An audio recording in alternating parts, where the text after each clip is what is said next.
So ముందు పెద్దిరెడ్డి అక్రమాల గురించి ఇక్కడంతా స్టేజ్ మీద ఉన్న చాలామంది ఉన్నారు మా జన సైనికులు వీర మహిళలందరూ. అలాగే ఇక్కడున్న ఏ రాయి రప్ప చెట్టు పుట్టం కదిలించినా సరే ఈ పెద్దిరెడ్డి అక్రమాలు ఎన్ని దారుణాలు చేశారు ప్రతి ఒక్కళ్ళు చెప్తారు. లాస్ట్ టైం వచ్చినప్పుడు కూడా చెప్పారు. అయినా ఒకసారి మీకు గుర్తు చేయదు. అన్నీ ఉన్నాయి, అన్నీ లిస్ట్ ఉన్నాయి. రాయలసీమ మొత్తం మీద దాదాపు 23 ఎకరాల భూమిని దోచుకున్నాడు ఈ పెద్దిరెడ్డి. ఆయన దోచుకున్న భూముల రికార్డులు లేకుండా తన అనుచరులతో మదనపల్లి తహసీల్దార్ కార్యాలయంలో ఫైల్స్ దగ్ధం చేయించాడు.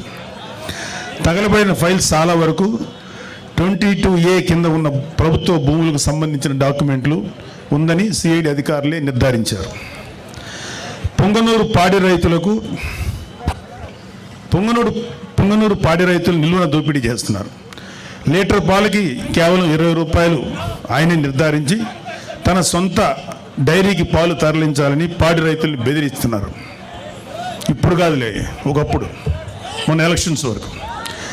అలాగే మైనింగ్ మాఫియా తయారు చేసి నిబంధనలకు అనుగుణంగా మైనింగ్ చేసే వాళ్ళని, న్యాయంగా ధర్మంగా మైనింగ్ చేసే వాళ్ళని బెదిరించి వారి వ్యాపారాలు దోచుకున్నారు. పొంగనూరు, మదనపల్లి, తొంబడపల్లి కేంద్రంగా అక్రమ క్వారీలు, ఇసుక, గ్రావెల్ మాఫియా నడుపుతున్నారు. తిరుపతి మఠం భూములను ఆక్రమించుకున్నాడు. వడమాలపేటలో మండలంలో గుజరాతీ వ్యాపారిని అతని కుటుంబ సభ్యులను బెదిరించి ఆస్తులు రాయించుకున్నారు. తిరుపతి నగరంలో చెరువులు ఆక్రమించారు. మద్యం అక్రమ దందా మొత్తం పెద్దిరెడ్డి రామచంద్రారెడ్డి కనుసన్నల్లోనే నడిచింది. మద్యం క్వాలిటీ లేదన్న ఒక దళితుడిని నెక్స్ట్ డే చంపించారు. ఈ మద్యం ఏంటో ఇంత దరిద్రంగా ఉంది, మూత్రంలో ఉంది అన్నందుకు నెక్స్ట్ డే చంపేశారండి. నెక్స్ట్ ఆయన కమిషన్ల కోసం, ఆయన కాంట్రాక్టుల కోసం ఆవులపల్లి రిజర్వాయర్ నిర్మాణాన్ని చేపట్టారు.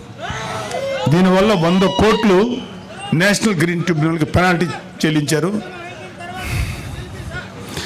పొంగనూరు నియోజకవర్గం పులిచెర్ల మండలం మంగళంపేటలో విలాసవంతమైన భవనం కోసం 70 ఎకరాల పైగా ఆక్రమించుకున్నారు.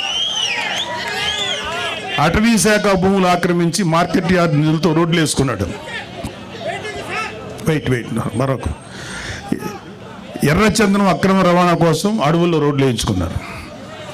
అటవీ శాఖ మంత్రి పదవి అడ్డం పెట్టుకుని రాష్ట్ర వ్యాప్తంగా మైనింగ్ ద్వారా ఇసుక, మట్టి, కంకర, గ్రానైట్ తదితర ప్రకృతి సంపదను దోచుకున్న అడవి దొంగ నువ్వు పెద్దిరెడ్డి రామచంద్రారెడ్డి. 2 లక్షల కోట్ల అక్రమాస్తులు కూడబెట్టాడు. 2 లక్షల కోట్లు లెక్క పెట్టాలంటే ఎంతసేపు పడుతుందో, ఎన్ని రూములు కావాలో అర్థం చేసుకోండి.